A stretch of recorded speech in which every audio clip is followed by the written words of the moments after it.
Tá, então vamos voltar para a parte da história que a gente estava. Então, só, né, contextualizando para vocês de novo, né, a gente estava com a história de uma mulher que ela estava com um problema de cegueira e ela se apaixona pelo médico que estava cuidando dela, né? E aí o mandamento que ele pede para ela é que ela coloque o lenço, né, no rosto e deixe por um tempo e que ela só tire quando ele mandar, né? Tanto que ela passa vários dias, né? Ela fala que as pessoas chamam ela para brincar, para falar como é que tá o dia, como é que tá as flores, mas ela não quer saber de mais nada, a não ser obedecer a ordem daquele médico que ela se apaixona. Então a gente parou nessa parte aqui, né? E ela tá só descrevendo, né, tipo, como ela estava se sentindo em relação a isso. E ela até diz, né? Principei a conhecer que toda a gente mentia mais ou menos em minha casa e que o exemplo vinha desde a minha mãe e de meu pai. Ou seja, ela começa a perceber que, como ela tá com cegueira, ela começa a aprimorar outros sentidos dela, que no caso é a audição. Então ela começa a ouvir tudo que está acontecendo ao redor dela com mais intensidade. Então não era só uma mentira grosseira, áspera e rude e vulgar. O que eu percebia ia mais longe, né? Ela sentia, ela ouvia a mais tênue, a mais fina, a mais vaporosa sombra de falsidade. Tristes momentos em que a cegueira nos descortina segredos, que nos desejaríamos ignorar toda a vida. Para eu não ser má, valia minha paixão pelo médico. O amor dele me abriu a alma, me enchia o coração de bênçãos, e para cada defeito que eu descobrisse na voz de alguém, tinha um perdão no meu seio. Um dia não se puderam calar e entoaram louvores todos ao sol. Há muito tempo que não faz um sol assim, dizia um. Dá vontade da gente passear, dizia outra rindo. Eu sentia o calor brando e o doce do sol de maio, e as minhas narinas dilatavam-se ao aroma das rosas francamente abertas. Voavam andorinhas perto das janelas, e o flu-flu das asas delas soavam no ar deliciosamente. Alguém passava na praia cantando uma cançoreta alegre, e as crianças riam alto na varanda, correndo atrás do meu cão predileto. Ah, se eu pudesse correr ao sol, colher flores para o meu amado, cantar as canções felizes em que a visita do mar me inspirasse. Como seria bom, como seria bom. E as mãos apertavam-se mais, com medo de desobedecer o meu senhor, ao dono do meu destino, do meu terno coração de 15 anos, todo primavera, todo amor, toda esperança. Comecei a orar baixo, mentalmente mesmo, pedindo à Virgem, minha patrona, que desse saúde aos meus olhos cansados da escuridão. Mas tive que interromper a minha oração. No jardim, tinha alguém sussurrando que me fez estremecer. Ergui-me e fui correndo à janela. Vi todas as flores nos seus perfumes. O calor me ameigou a pele. O mar rolou uma queixa doce aos meus ouvidos. As mãos trêmulas desligaram-se. Então ouvi do nada a voz do médico falando sobre amar a minha irmã. Uma ilusão, sim, era uma ilusão tudo aquilo. E para eu convencer de que era verdade, eu, desgraçada, arranquei os olhos do lenço. Arranquei o lenço dos olhos. O sol, eu vi o sol e depois não vi mais nada.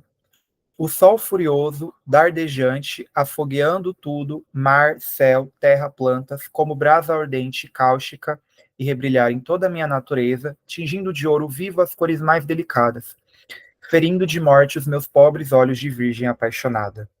Agora, quando os filhos de minha irmã me perguntam qual foi a última impressão que tive pelo olhar, mal lhes respondo, e quero a rever nos meus 15 anos, sentindo que ao menos para chorar ainda vivem os meus olhos. Louvado seja Deus. Deixa eu ver um pouquinho de água.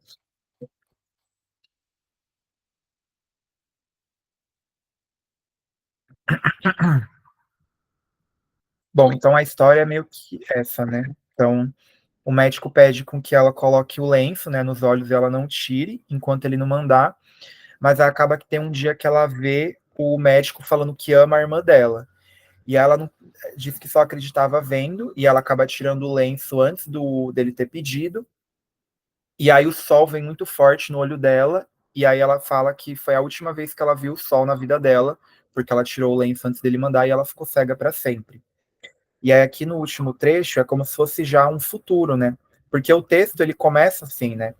Ela já está contando velha, né? Então ela ainda se lembra do último raio de luz que feriu as pupilas dela, e foi em maio. Então ela até volta numa parte do texto, né? Fala que hoje em dia provavelmente ela passa a mão nos cabelos dela e já não estão mais louros, estão brancos, ela sente as rugas no rosto dela.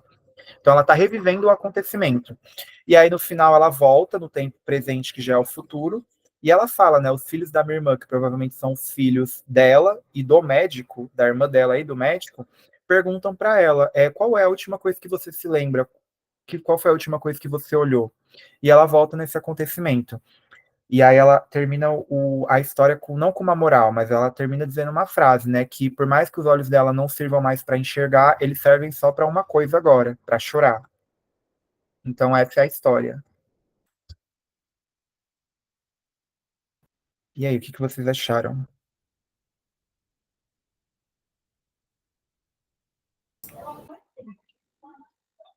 Ah, eu gostei.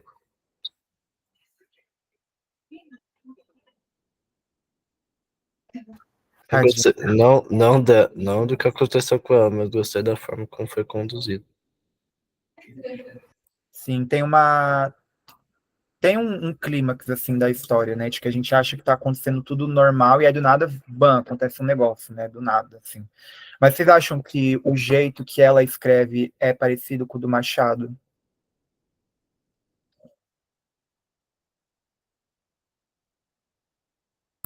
Ah, achei um pouco parecido.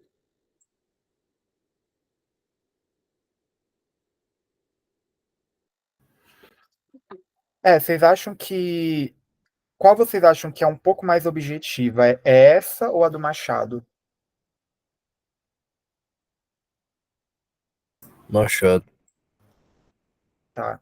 A dela acaba que é um pouco mais idealizada, né, de certa maneira. Porque eu não cheguei a ver registros se essa história dela foi publicada num folhetim de jornal, porque esse conto dela e mais outros, eles foram reunidos e publicados num livro depois dela ter morrido, né? Então, pode ter isso também. Mas, de fato, ela tem uma linguagem bem mais, né, de descrição, né, de você explicar ali o ambiente, porque eu acho que também tem muito a ver com o fato da personagem em si, porque a gente percebe que essa personagem nem tem nome, né? Ela é uma menina. E ela, como ela tá cega, então eu acho que o jeito que a Julia Lopes de Almeida contrasta com a natureza é muito para explicar do porquê ela tá se sentindo cega. Inclusive, essa é uma foto da Julia Lopes de Almeida, tá? Então, assim, mas a história, ela também tem muito essa questão do idealismo que a gente viu na história do Machado, né? Sobre uma menina também, né? Que ela, por mais que era uma paixão, assim, juvenil, sabe? Quando você é um pouco mais novo, você tem, tipo, assim, uma paixonite boba, assim, por uma pessoa, mas era uma paixonite que ela levou muito a sério, né? Que ela se apaixona pelo médico, né? Ela obedece ele, e tem muito essa questão, assim, de como a mulher, ela tinha que se portar na época, né? Então, o médico pediu só para ela segurar o lenço por orientações médicas, ela leva aquilo tudo muito pro lado pessoal.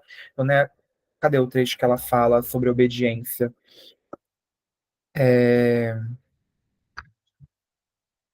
Aqui, prometer-lhe obediência para mim foi uma felicidade. Obedecer ao homem que ama é para a mulher uma felicidade esquisita e perfeita. E ela fala que passou dias imóvel, né, só segurando aquele lenço. Então tem uma questão feminina. Eu acho que as duas histórias, né, embora o Machado ele seja um homem, ele também traz essa perspectiva feminina muito forte nessa história dele, né, de como a mulher da época ela era vista. Então, para a época, a mulher o que era uma mulher bem vista? Era justamente essa mulher que respeitava o marido, que se preocupava com a casa, com a sua família. E sobrava o que geralmente para as mulheres da época? Ler esses romances idealizados, né? Embora, como eu comentei com vocês, né, a taxa de analfabetismo de mulheres na época era muito grande. Então sobrava justamente para as mulheres essas tarefas domésticas. E acho que isso entra muito na questão que a gente está comentando do realismo. Por quê? Porque vamos lembrar que toda a sociedade ela é movida por regras, né? Então, por exemplo, se a gente pegar a nossa sociedade de hoje, a gente tem algumas regras no sentido de que a gente faz algumas coisas perante a sociedade que mostra respeito, mas também que a gente não pode fazer isso. E essas regras não necessariamente é só amor, bondade, justiça, mas são também comportamentos que reprimidos nossos, né? Então, resumindo o que eu estou querendo dizer, dependendo de como você age, a sociedade te diz uma coisa. Então, às vezes eles podem te aplaudir se você reagir de tal jeito, ou eles podem te apedrejar se você reagir de outro. Então, por exemplo, nas duas histórias a gente percebe que é esperado das mulheres da época, pela sociedade, que as mulheres se portem daquele jeito, né? Esperando o seu amado, que saibam cuidar das suas coisas de casa e tudo mais. que essas mulheres, né, que estejam numa posição alta da sociedade se casem com homens iguais, né, ou seja, homens com poder aquisitivo muito grande. Só que vocês percebem que esses dois textos não estão pedindo que as mulheres façam isso, eles não estão concordando, eles estão fazendo uma crítica. Né, o Machado de Assis ele faz com mais ironia, mas a Júlia Lopes de Almeida, a gente percebe que ela também faz. A história não acaba com um final feliz, né? Acaba com um final muito comovente, né? Acaba com um final ainda mais comovente que o final da outra história, né? Porque o texto termina dizendo que a última memória que a menina tem é dela vendo o médico falando que ama a irmã dela, né? Então, percebe onde levou, né, ela agir desse jeito. Vocês conseguem entender como os dois textos eles trazem a mesma crítica, só que com formas diferentes, né? De que é esperado da sociedade daquela época que a mulher agisse desse jeito, ela agiu e olha só como é que acabou as duas histórias. Então, vocês conseguem entender? Uma acabou provavelmente num casamento infeliz, porque ela não ama o marido dela, que foi a Cecília, e essa nem chegou a casar, né? Passou provavelmente a vida toda dela sozinha, e ainda a história dá a entender de que ela tem que conviver com os sobrinhos dela, né? Os filhos da irmã dela, que provavelmente são filhos do médico. Ficou claro para todo mundo?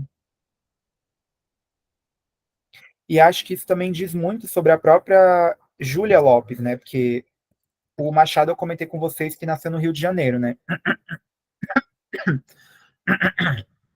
A Júlia Lopes de Almeida ela também nasceu no Rio de Janeiro, mas ela passa muito da vida dela em São Paulo. Né? Ela foi para Campinas. Ela conta na vida dela que ela sentiu muito medo de quando o pai dela descobriu que ela escrevia, ele reprimia ela, só que ela deu muita sorte porque ela vivia ela era de uma família bem privilegiada assim da sociedade, então o pai dela acabou incentivando com que ela escrevesse. E os livros dela tratam muito geralmente essa questão da temática da mulher, né? Ela escreve mais contos sobre mulheres. Ela tem um conto muito bacana chamado Casa dos Mortos, que é um pouco mais de terror, assim, não chega a ser um terror, mas ele tem uns elementos de terror bem bacana. E ela tem e ela tinha muito essa questão realista na escrita dela, né? De você fazer uma coisa mais cotidiana, mas você também criticar, de certa maneira, o comportamento das pessoas naquela época. Então, acho que esses dois escritores eles se juntam muito. Só que ela é bem mais. O Machado nasceu em 1830 e trinta e pouco, eu falei para vocês. A Júlia Lopes ela nasceu em 1862. Então, ela é um pouco mais nova que o Machado. E a gente acaba percebendo que entre esses escritores realistas, eles têm muitas ideias de progresso, né?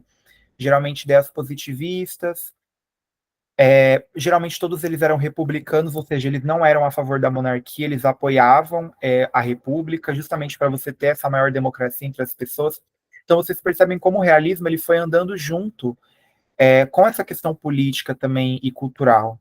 O Machado de Assis nem tanto. O Machado de Assis não era monarquista, tá, gente? Ele não apoiava o rei, mas ele tinha alguns problemas também com essa ideia de você achar que o progresso que é só a ciência que vai levar o ser humano ao progresso. Ele tinha muita crítica sobre isso. Mas todos eles tinham essas ideias um pouco mais progressistas, digamos assim, né? A Júlia Lopes, por ela ter essa temática mais sobre a mulher, né? Falasse mais sobre a mulher numa época em que você não era permitido muito que você falasse. E o Machado de Assis, não só sobre a temática, né, ele já falou sobre mulheres, mas ele também já falou sobre pessoas escravizadas, sobre pessoas à margem da sociedade. Os dois fizeram parte da Academia Brasileira de Letras, né? No caso do Machado, ele ocupou uma das cadeiras. Eu não vou lembrar se a Júlia Lopes ela chegou a ocupar, mas ela foi uma das pessoas que idealizou, né, que criou, assim, de certa maneira, a Academia Brasileira de Letras. Então, eu acho que a ideia de hoje é isso. Tranquilo, gente? Vocês pegaram?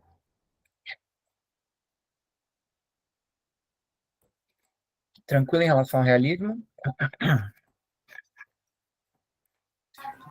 De forma bem resumida, então, daria para dizer aquilo que eu disse no começo da aula. Se é o que eu tô lembrando que você disse, sim. Que é essa questão mais objetiva, de você. Pode me corrigir se eu estiver falando errado, tá? Ou se você quiser falar de novo, acho melhor. Foi isso que eu disse, que criticava o mundo, não era tão, não trazia tanto esse aspecto romântico, tinha uma linguagem mais áspera e objetiva. Sim, perfeito. É, Beleza. só tenta lembrar um pouco mais, porque geralmente, já digo uma coisa, gente, Enem, especialmente Machado de Assis, o realismo nem tanto, mas sempre cai uma questão de Machado de Assis no Enem. Ano passado caiu, não, ano passado não caiu, mas em 2022 caiu, 21 caiu e 20 caiu. Então fiquem um pouco espertos sobre essa questão do Machado. Então tentem lembrar também bastante essa questão da análise psicológica dos personagens do realismo, né? De como eles são complexos, mas não tem nada a ver com a natureza como a gente viu no romantismo. É mais essa questão de você retratar o interior do personagem. Então, antes da gente continuar, só para ver mesmo, eu quero fazer duas atividades com vocês rapidinho. Aqui a gente tem dois trechos de obras diferentes. E eu queria que a gente identificasse qual que faz parte do romantismo e qual que faz parte do realismo. Então vamos primeiro ver essa aqui de cima. Hão de crer, encontrei esta manhã o Dr. Bermudes, aquele velho boêmio incorrigível com o seu legendário casacão russo, as botas cambadas, o colarinho sujo e o seu ar de fome, olhando pasmado para uma vitrine de bonecos. E esse segundo trecho. Tinha sobre o vestido branco de caça um ligeiro saiote de riça azul apanhado à cintura por um broche, uma espécie de arminho cor de pérola, feito com a penugem macia de certas aves. Orlava o talho e as mangas, fazendo realçar a alvura de seus ombros e o harmonioso contorno de seu braço arqueado sobre o seio. Então aqui a gente tem dois trechos de obras diferentes. Qual que vocês acham que é o trecho realista e qual que vocês acham que é o trecho do romantismo?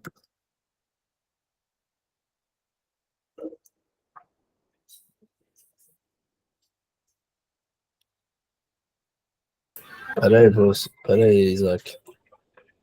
Oi? Pera aí. Tá, tô dando tempinho.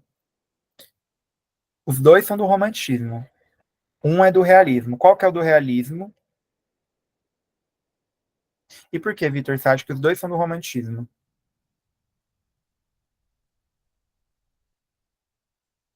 Não, mas eu coloquei que um é do realismo. Ah, tá, desculpa. Acho Não, que é o que você colocou. primeiro. Tá, então vamos. O primeiro é o realismo. Sim, o primeiro é realismo e o segundo é romantismo.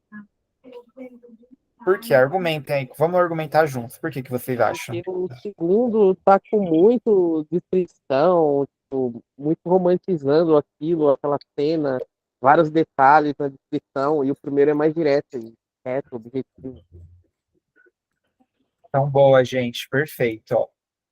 Esse primeiro trecho aqui, ele é de um conto da Júlia Lopes de Almeida. Esse é outro que se chama Doutor Bermudes. Inclusive, eu recomendo muito que vocês leiam, porque ele é bem curtinho e ele também traz muito essa questão da crítica social, né? Que é um conto sobre um doutor, né? Que ele era um homem muito rico e aí do nada ele fica pobre. E aí tem um pouco essa questão de como as pessoas elas olham para as outras quando elas estão ricas e depois quando elas estão pobres. Então, sim. Até a linguagem, assim, percebam como tem a descrição do Dr. Bermudes. Ele é um velho boêmio incorrigível, né? Então, ele é um velho boêmio, vem dessa ideia de você ser uma pessoa pacata, uma pessoa, né, do rural, incorrigível com o seu legendário, né, o seu importante casaco, as botas cambadas. Ela só está descrevendo. Agora, olha esse aqui, que esse aqui já é um romance indianista do José de Alencar, né? É o Guarani. Uma espécie de arminho cor de pérola, feito com uma penugem macia de aves, orlava o talho e as mangas, fazendo realçar a alvura de seus ombros e o harmonioso contorno, né? Essa coisa mais idealizada que você vai ter. Então percebe até como são linguagens diferentes, assim. Então, boa, gente. E esse outro aqui, esse primeiro. Maria Luísa é que possuía ambos os feitiços, pessoa e modo. Era esbelta, airosa, olhos meigos e submissos. Tinha 25 anos e parecia não passar de 19. E esse outro trecho aqui de baixo. Era uma moça pálida, de cabelos castanhos e olhos azulados. Sua tez era branca, e só às vezes, quando o pejo a incendia, duas rosas lhe avermelhavam a face e se destacavam no fundo de mármore. E esses dois aqui de baixo. O segundo é romantismo e o primeiro é realismo. Quem dá mais?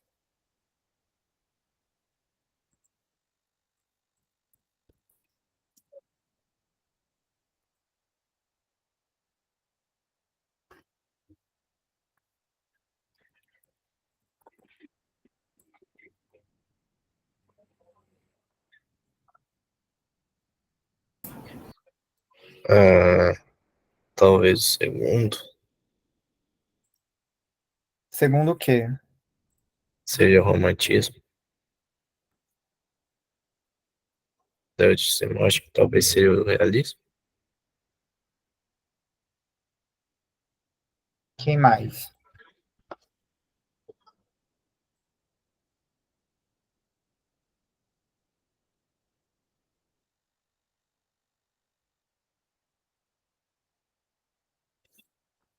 Bom, então, tá certo também. O primeiro é realista, é de um conto do Machado. Esse eu realmente recomendo que vocês leiam. Esse é muito bom, que é o Causa Secreta. E o segundo é o do Noite na Taverna, que a gente leu na nossa aula de ultrarromantismo. Né? Então, olha só como o ultrarromantismo, que já é ainda mais melancólico que o romantismo, escreve, né? A sua tez, né, que é o seu rosto era branco, mas às vezes, quando o pejo a incendia, ou seja, o pejo é você ficar envergonhado. Então, o rosto dela era tão branco, mas às vezes, quando ela ficava envergonhada, duas rosas lhe avermelharam a face, ou seja, rosas deixavam o rosto dela muito vermelho. Essa aqui de cima é uma descrição mais tranquila, né? Maria Luísa, ela tinha os feitiços. Ela era esbelta, né, alta, airosa, olhos meigos e submissos, tinha 25 anos e não parecia passar de 19. Você percebe que ele está descrevendo ela com amor, mas também não é aquele amor super idealizado. Tão tranquilo aqui também, gente? Conseguiram pegar a diferença entre os dois? Não, Não? não entendi muito bem, não. Tá, então vamos lá. Então vamos começar primeiro do de baixo, né? Então vamos pensar na descrição dela. Então era uma moça pálida, de cabelos castanhos e olhos azulados. Ponto. Seu rosto era branco. E às vezes, quando ela ficava envergonhada, né? Então quando o pejo a incendia, duas rosas lhe avermelhavam a face e se destacavam no fundo de mármore.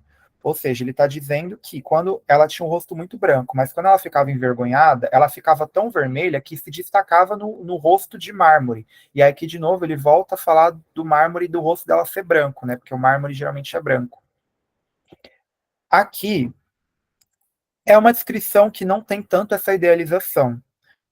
Então, Maria Luísa é que possuía ambos os feitiços. Que ambos são esses?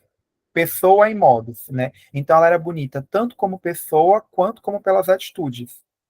Né? Então ele já acrescenta mais um elemento aqui. Ela não é só bonita de rosto. Aqui ele está falando só da beleza de aparência dela. Mas aqui ele está falando que ela era uma pessoa bonita por fora e por dentro. Então ela era esbelta, ela era uma pessoa airosa. O que é uma pessoa airosa? É uma pessoa bonita, bela, né, que tem jeito. Ela tinha olhos meigos e submissos, e ela tinha 25 anos, mas não parecia passar de 19, ou seja, também tinha um rosto muito jovem. Então você entende como aqui, além dele estar fazendo só uma descrição dela por fora, ele pega muitos elementos para descrever a beleza dela. Então, duas rosas, branca, olhos castanhos, cabelos castanhos, desculpa, olhos azulados, uma moça pálida.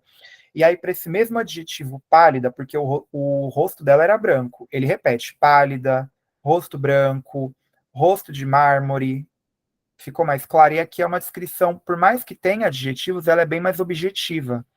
Ficou um pouco mais claro agora? A de cima, no caso. Tá, a de cima você entendeu. A de cima. É o que eu disse. Essa daí é de cima eu entendi. A de baixo, então, seria um pouco mais romântica. Isso, porque você tem um pouco essa ideia. Percebe que aqui em cima, novamente, ele fala tanto das atitudes. Ela era uma pessoa bonita por fora e por dentro. As atitudes dela eram também muito bonitas.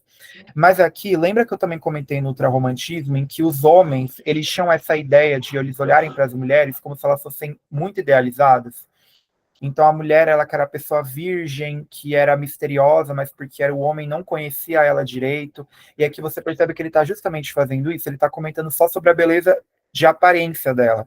Mas ele não sabe nada dela por dentro, como ela é de fato. Entendeu? Entendi. Foi mesmo? Foi. Então, beleza. E aí, antes da gente acabar a aula de hoje, eu também trouxe dois exercícios. E aí eu já volto aqui nos objetivos. Eu não sei se vai dar para fazer os dois, mas vamos tentar fazer, até porque tem um tempinho ainda. Então, vocês já sabem, né? Primeira pergunta, sempre lê uma pergunta, e aí a gente volta no exercício. Eu vou entrar aqui pelo celular para mandar a questão para vocês no chat. Mas então vamos começar lendo a pergunta. Deixa eu só entrar aqui na chamada rapidão. Então, no relato da visita de duas mulheres ricas a uma vidente no Morro do Castelo, a ironia, um dos traços mais representativos da narrativa machadiana, consiste no. Então, o que está dizendo a questão? Que a gente vai ler um texto que são duas mulheres ricas indo ver uma vidente, e que nesse texto vai ter uma ironia, que tem muito na narrativa machadiana. O que é isso? Nos textos do Machado de Assis. Então, Machado de Assis, como eu falei para vocês, trabalha muito com a questão da ironia.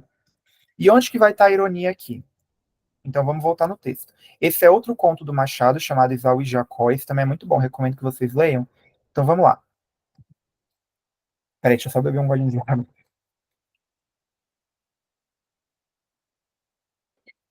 Então vamos lá. Bárbara entrou. Enquanto o pai pegou da viola e passou ao patamar de pedra à porta da esquerda. Era uma criaturinha leve e breve, saia bordada e chinelinho no pé. Não se lhe podia negar um corpo airoso. Os cabelos, apanhados no alto da cabeça por um pedaço de fita enxovalhada, faziam-lhe um solidéu natural, cuja borla era suprida por um raminho de arruda. Já vai nisto um pouco de sacerdotisa. O mistério estava nos seus olhos. Eles eram tão opacos, não sempre nem tanto que não fossem também lúcidos e agudos. E neste último estado eram igualmente compridos, tão compridos e tão agudos que entravam pela gente abaixo.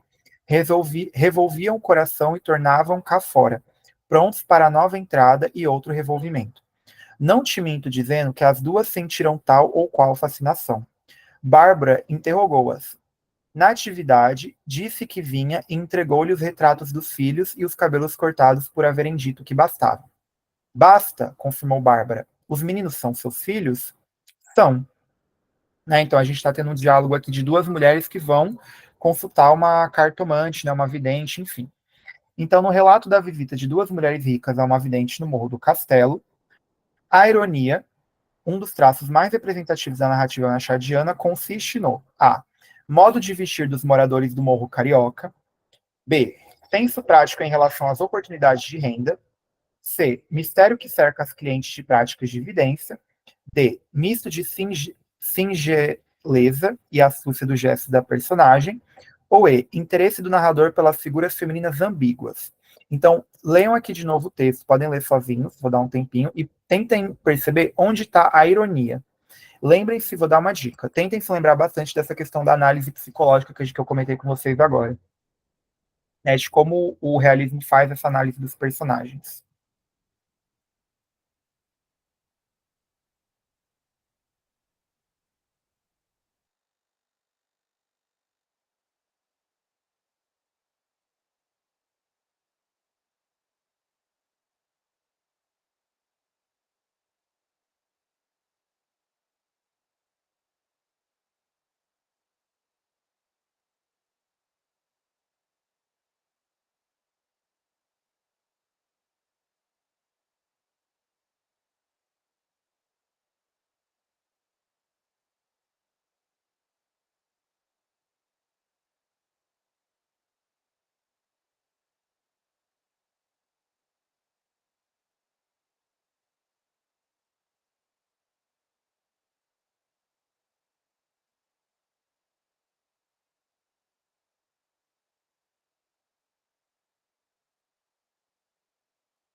Oi, gente, tudo bem aí? Ou ninguém entendeu nada? Não, professor, eu tô lendo aqui. Tá, tranquilo. Se Você também disse, precisarem de ajuda. Oi? você disse que tem uma ironia. Tem. Tentem também pensar que não é ironia nesse sentido tradicional que a gente está acostumado a ver, que é como se fosse uma espécie de deboche. Mas uma ironia no sentido de que alguma coisa está sendo está sendo dito alguma coisa aqui no texto. Só que a ironia ela está em algo muito mais do que o texto está dizendo. Tem alguma coisa a mais aí. Talvez pode ajudar vocês a pensar um pouco melhor.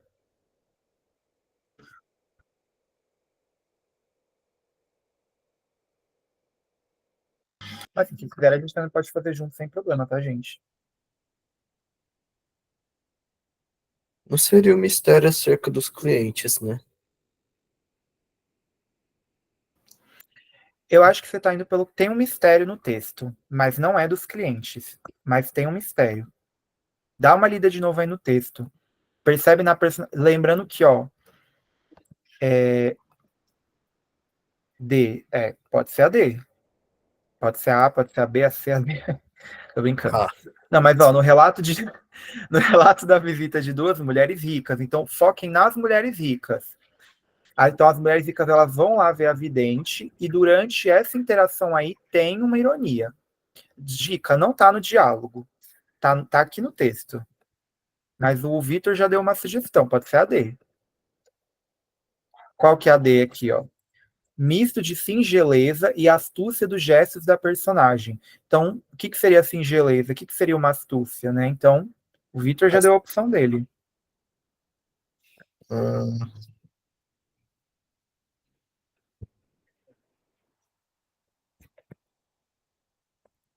é que, por exemplo, eu vou na eliminativa, professor. Eu vou na eliminativa, pode ser? Pode ir, vai. O senso prático em relação à oportunidade de renda. Não tá falando nada disso. Eu, particularmente, não tô vendo nada disso no texto. Modo Perfeito. de. E você falou agora a B, né? Não seria B.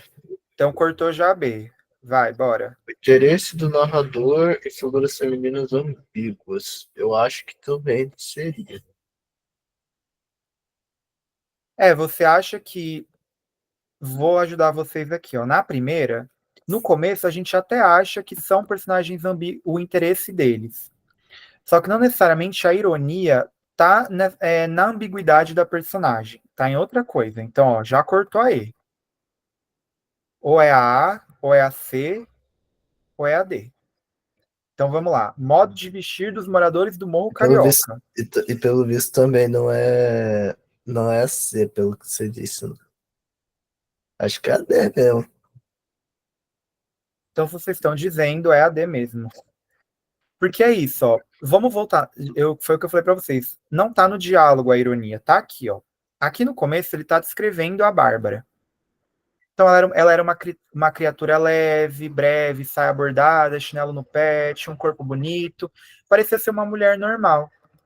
Mas olha só o que ele fala aqui. O mistério estava nos olhos. E que olhos eles estão falando? Do interior da personagem. Então, dentro dela, ela estava guardando alguma coisa. Um mistério, né? Os olhos eram opacos. Às vezes eram lúcidos e agudos, mas às vezes também não eram. Lembra da análise psicológica? De que você começa a descrever nos personagens pela aparência, mas ele sempre tem alguma coisa ali dentro que entrega? Que é justamente. Pode ser ambiguidade aqui? Pode, mas não tem muito a ver com o interesse do narrador por figuras femininas ambíguas. Se fosse a personagem em si ambígua, né, porque ela é singela e astuta, o que é você ser uma pessoa singeleza, né? Singela é você ser uma pessoa simples, tranquila, né? Então ela é uma pessoa tranquila, mas ela também é muito astuta, né? Aberta, né? Tem sempre uma carta na manga ali. Então ficou claro para vocês a ironia? Não, foi o que eu falei, não é uma ironia necessariamente de um deboche que a gente está acostumado hoje, mas é uma ironia de uma subversão do personagem. Tranquilo para vocês? É meio difícil pensar nisso, mas. Eu sei, é Assim, difícil. deu pra entender a ironia de que tinha alguma coisa ali, Sim. mas não é algo que eu pensaria de imediato. É, porque o Machado, ele era bem sagaz, assim, tipo, não eram ironias, assim, muito simples de serem captadas. Hum. Então, assim, gente, fechando, porque não vai dar tempo de fazer outro exercício, mas eu vou deixar no slide que já tá no Drive, vocês podem resolver sem nenhum problema, tá? Inclusive, eu tô pensando da gente fazer um mini simulado aqui, nosso, de linguagens, de eu pegar uns exercícios com vocês na aula pra gente resolver, né, que eu acho importante.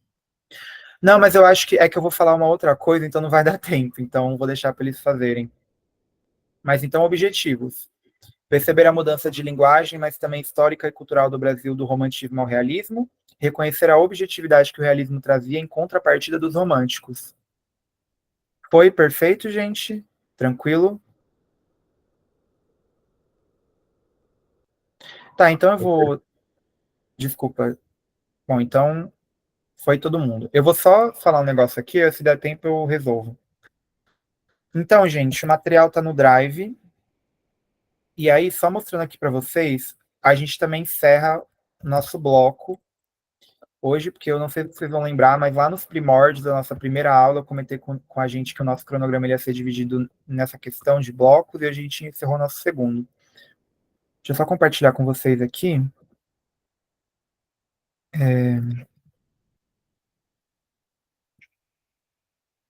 Peraí, só um minutinho.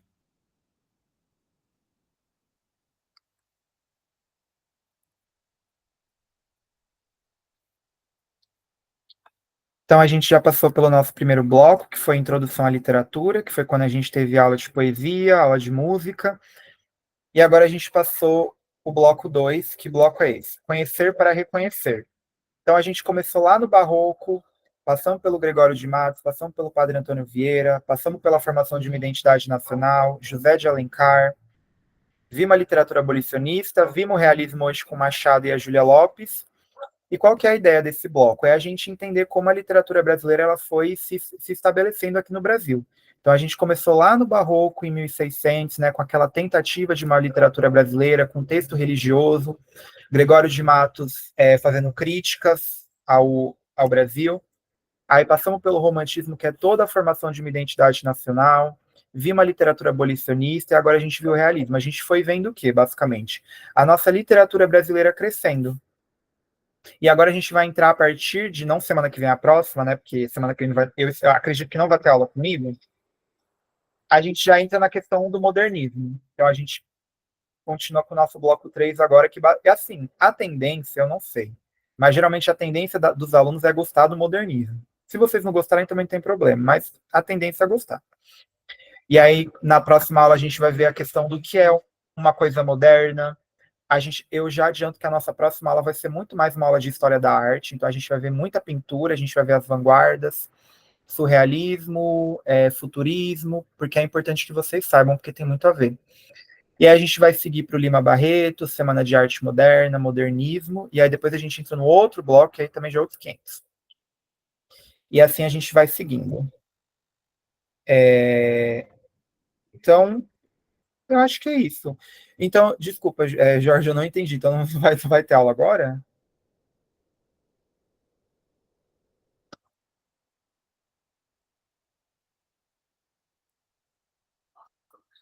Ah, tá, entendi. Ah, então acho que a gente pode resolver o outro exercício que eu peguei aqui. Então a gente vai ter aula de física hoje, ou não? Não é pelo que eu entendi, não. Pô? Não, acho que é Ah, isso ah, mesmo. na verdade eu já repus, então. Então. É que eu também não sabia, gente, perdão. Então tá. Deixa eu compartilhar aqui com vocês. Não, fica tranquilo. Tá tudo sob controle. Então vamos resolver o outro aqui agora, então, pra gente encerrar. Peraí.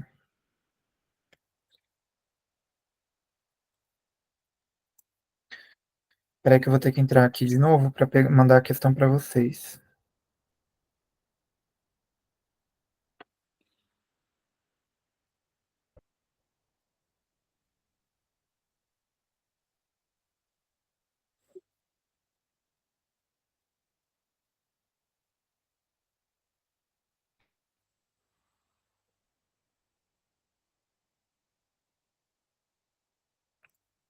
Tá, então vamos lá. Peraí.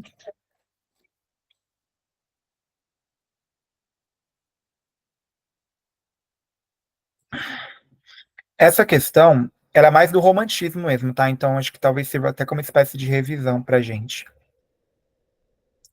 Então, inscrito na estética romântica da literatura brasileira, o conto descortina aspectos da realidade nacional do século XIX algo. Então, já vou dar uma dica para vocês. O que é você cortinar alguma coisa? O que vocês acham que é você cortinar? Vai lá, Ana, bom descanso. Cortinar? O que é uma cortina? A cortina faz o quê? Tampa. Tampa, ótimo. Então, o que é você descortinar alguma coisa? Destampar algo. Exatamente, é você revelar, é você expor alguma coisa. Então, o conto ele está expondo aspectos da realidade nacional no século XIX ao. Então, vamos para o texto. Que é um conto chamado A Escrava, da Maria Firmina dos Reis, que eu já trabalhei esse conto uma vez, ele é muito bom, mas enfim. Então, o conto começa assim. Admira-me, disse uma senhora de sentimentos sinceramente abolicionistas.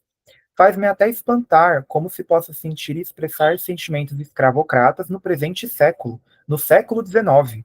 A moral religiosa e a moral cívica aí se erguem, e falam bem alto, esmagando a hidra que envenena a família no mais sagrado santuário seu, e desmoraliza a aflita a nação inteira. Levantai aos olhos do Gólgota, eu percorrei-os em torno da sociedade, e dizei-me, para que se deu o sacrifício, o homem de Deus, que ali exalou seu derradeiro alento? Ah, então não era verdade que seu sangue era o resgate do homem? É então uma mentira abominável ter esse sangue comprado à liberdade? E depois olhar a sociedade. Não vedes o abutre que corrói constantemente? Não sentis a desmoralização que a enerva, o cancro que a destrói? Por qualquer modo que encaremos a escravidão, ela é e sempre será um grande mal. Dela vem a decadência do comércio, porque o comércio e a lavoura caminham de mãos dadas, e o escravo não pode fazer florescer a lavoura, porque o seu trabalho é forçado. Então percebe como aqui no começo ela está dizendo, nossa, me surpreende alguém no século XIX ainda defender a escravidão. É isso. E aí a pergunta. Inscrito na estética romântica da literatura brasileira, o conto descortina aspectos da realidade nacional no século XIX ao A. Revelar a imposição de crenças religiosas a pessoas escravizadas. B. Apontar a hipocrisia do discurso conservador na defesa da escravidão. C. Sugerir práticas de violência física e moral em nome do progresso material. D. Relacionar o declínio da produção agrícola e comercial a questões raciais. Ou E. Ironizar o comportamento dos proprietários de terra na exploração do trabalho. Então, é isso.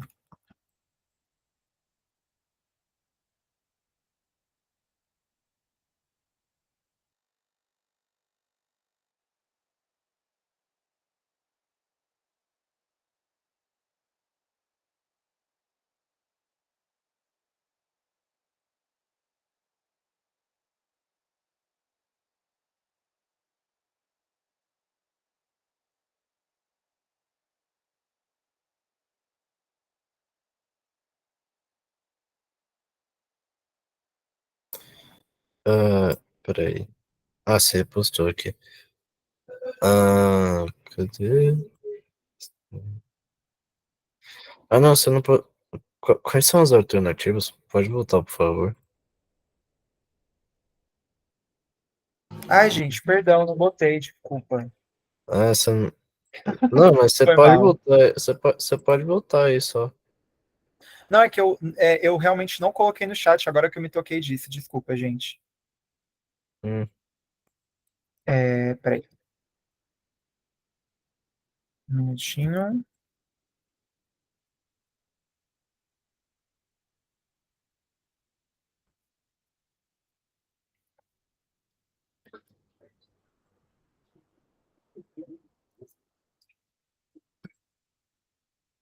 Aqui, desculpa, gente. Agora sim. É, acho que é A.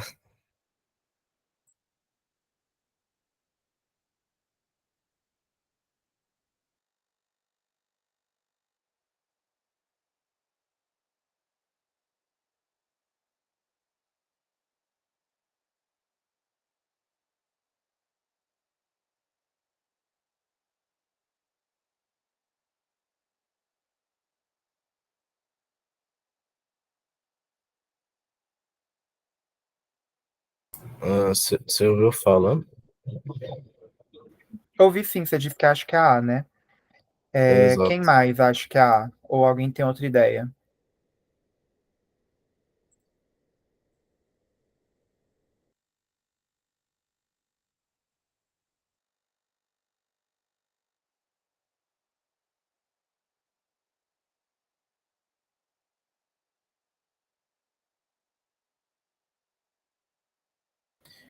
Bom, então spoiler. Não é A. Não, não é A. Uh-uh.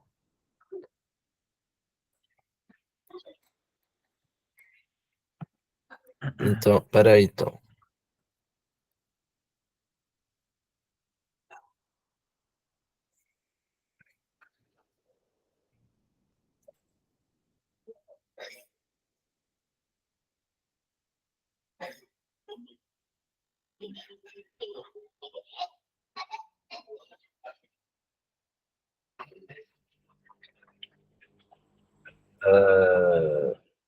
Então, eu chutaria D.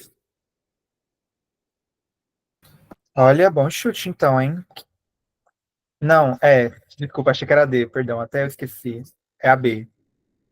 Mas eu acho que assim, a A e a D, elas dispersam muito que na verdade é a B. Porque A é revelar a imposição de crenças religiosas a pessoas escravizadas. Porque assim, o texto ele até dá um pouco a entender isso, essa questão, né? Porque ele até fala, né? Para que se deu em sacrifício o homem de Deus que ali exalou seu derradeiro alento, né? Então dá a entender de que tem uma questão religiosa aí nessa questão da escravidão. Mas não é só isso. É algo a mais. Tem sempre essa questão de que, tipo assim, ela não tá errada, mas ela tem uma questão mais, tem uma alternativa mais certa. É o ó dizer isso. Mas E assim, também essa questão de revelar a imposição. Não chega a ser uma imposição. O texto não está falando de que está impondo nada a ninguém. Ela só cita uma questão religiosa, né? De que, nossa, que foi o Filho de Deus que deu a vida por todo mundo para continuar tendo pessoas escravizadas. Então, tipo assim, não tá tendo um elemento religioso aqui, mas não tá tendo uma imposição. Ela só está citando uma coisa religiosa para ter mais embasamento no discurso dela. E aí, que você falou da D, né? Relacionar o declínio da produção agrícola e comercial a questões raciais. Assim, não chega a ser um declínio, no sentido de que não está falando só de agrícola. Porque, assim, apontar a hipocrisia do discurso conservador na defesa da escravidão. É basicamente isso que ela está dizendo. Ela pega vários elementos ali, porque ela está falando que não tem como o Brasil ir para frente se continua tendo escravidão. E ela fala da parte religiosa, ela fala da parte do comércio, porque comércio e lavoura caminham de mãos dadas e o escravo não pode fazer florescer a lavoura, porque seu trabalho é forçado. Então, assim, essas alternativas elas dão a entender de que ela está pegando um elemento só para falar da escravidão, sendo que é uma coisa mais geral, né? É apontar a hipocrisia do discurso conservador na defesa da escravidão.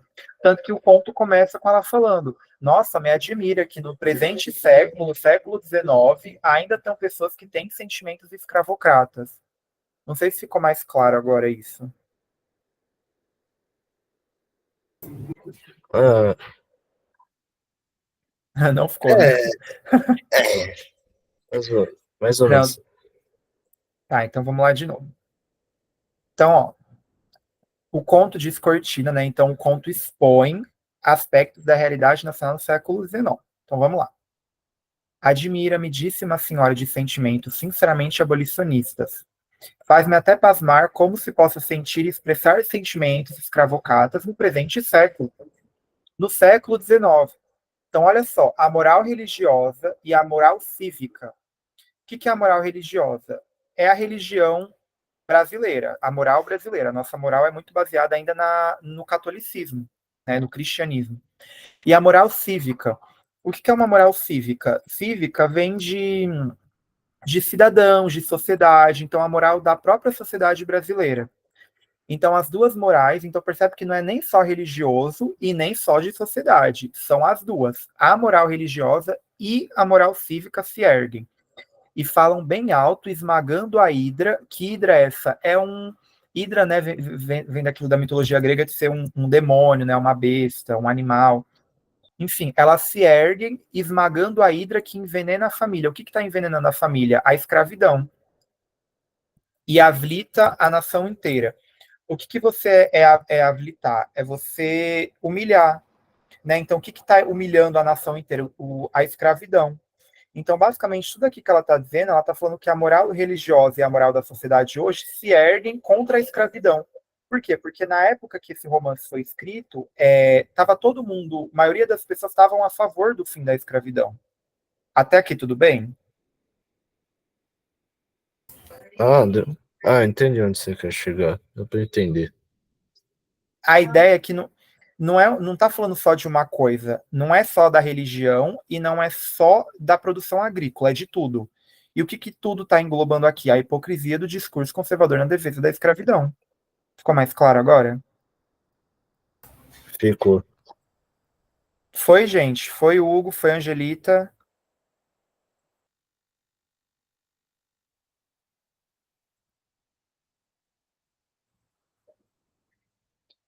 Então, tranquilo. Tá, então, acho que agora sim foi tudo. E aí, só para encerrar, que aí sim eu encerro. Primeiro, que eu estava comentando com você essa questão dos blocos, que é isso? Foi mais uma divisão que eu fiz com vocês, né? Que eu já tinha conversado com vocês no começo do ano sobre como iam ser as aulas. Então, a gente teve o nosso bloco um, que foi a Introdução à Literatura, que basicamente foi aquelas aulas que a gente aprendeu a interpretação de poesia, a gente teve aula de música, que é mais uma introdução mesmo para a gente entender sobre todo o processo literário, né? O que é literatura, o que é poema, estrutura, a própria arte da literatura, mas também como o Enem ele cobra, né, a literatura. Esse segundo bloco, que a gente viu desde o barroco até o realismo, percebe que a gente viu uma coisa que foi fazendo sentido, né? Por quê? Porque a gente foi entendendo como a literatura ela surge no Brasil, e quando a gente chegou no romantismo, a gente viu toda aquela questão de você vender uma ideia de país que não era realidade, né? Então, do jeito que a gente viu nos romances do romantismo, o nosso país era de um jeito. Mas olha só como a gente acabou agora o bloco 2 de realismo, né? A gente percebendo uma outra realidade do Brasil. Não só pela literatura abolicionista que a gente viu do Luiz Gama, mas também pelo próprio realismo que criticava, né? Que mostrava que o Brasil não era essa perfeição toda. Então, acho que a ideia também desse bloco é a gente perceber não só a formação, né, e a criação da literatura brasileira, mas como todo esse processo que a gente foi vendo, ele foi sendo quebrado, né? Então, a gente vê uma criação da literatura brasileira, a gente vê essa consolidação no sentido de que, né, você vende essa ideia de que o Brasil é um país maravilhoso, perfeito, cheio de romance, mas aí depois você vai percebendo que também não é essas mil maravilhas, esse mar de rosas, sabe? E aí, a partir das próximas aulas, a gente vai entrar na questão da modernidade, né? Que questão é essa? Que a gente vai ver que o que faz uma coisa ser moderna, né? O que é uma coisa moderna? Será que a gente ainda vive na modernidade? Porque a modernidade, para algumas pessoas, vai começar lá para 1900, mas em 2024, será que a gente ainda está vendo esse mesmo modernismo que a gente está vendo da época? E aí a gente vai seguindo. Eu acho que a ideia é um pouco essa. São 4 blocos, a gente vai para o terceiro agora, então, inclusive, né, a gente já está mais para o fim do que para o começo do cursinho, né? Porque a aula de hoje foi a aula 16. E na teoria são 25 aulas, né? Então, enfim, faltam só 10 aulas para a gente acabar. E uma outra coisa que eu ia comentar também é que eu pretendo, que eu já falei com vocês agora há pouco, que eu pretendo. Eu estava conversando com a Heloísa sobre a gente fazer um simulado de exercícios com vocês, que eu acho interessante também que vocês treinem exercícios, né, para o Enem, mais do que primordial. E aí, de repente, eu posso pegar um dia para a gente fazer um simulado mesmo no sentido literal, né? Então, eu posso fazer um formulário no Google. Aí eu coloco algumas questões para vocês resolverem, e aí vocês simulam já no dia que vocês estiverem na prova. Então, procurem um ambiente calmo aí na casa de vocês, resolvam os exercícios sozinhos, e aí a gente volta depois e corrige. Acho que é importante também que vocês desenvolvam essa autonomia, né? Porque o Enem não é uma prova em grupo, nem dupla, né? É uma prova individual. Então, que vocês treinem também essa questão de vocês já resolverem os exercícios sozinhos. Mas a gente vai conversando, tá? Então, acho que agora sim, gente. Alguém quer falar mais alguma coisa ou tá tudo certo? Tô tranquilo, professor. Acho que eu vou sair. Não, eu também vou. Vamos todos sair agora e descansar e sair um pouquinho mais cedo. Então, gente, obrigado, Boa viu? Se noite. cuidem. Bom final de semana. Qualquer coisa, eu tô sempre por aqui, tá? Podem me chamar. Tchauzinho. Tchauzinho, Hugo, Angelita, Giovanni.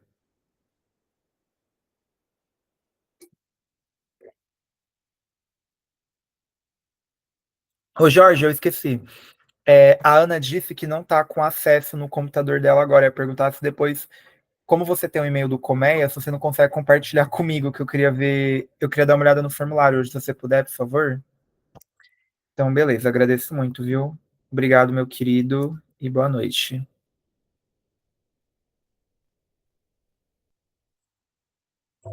Bom final de semana, tchau, tchau.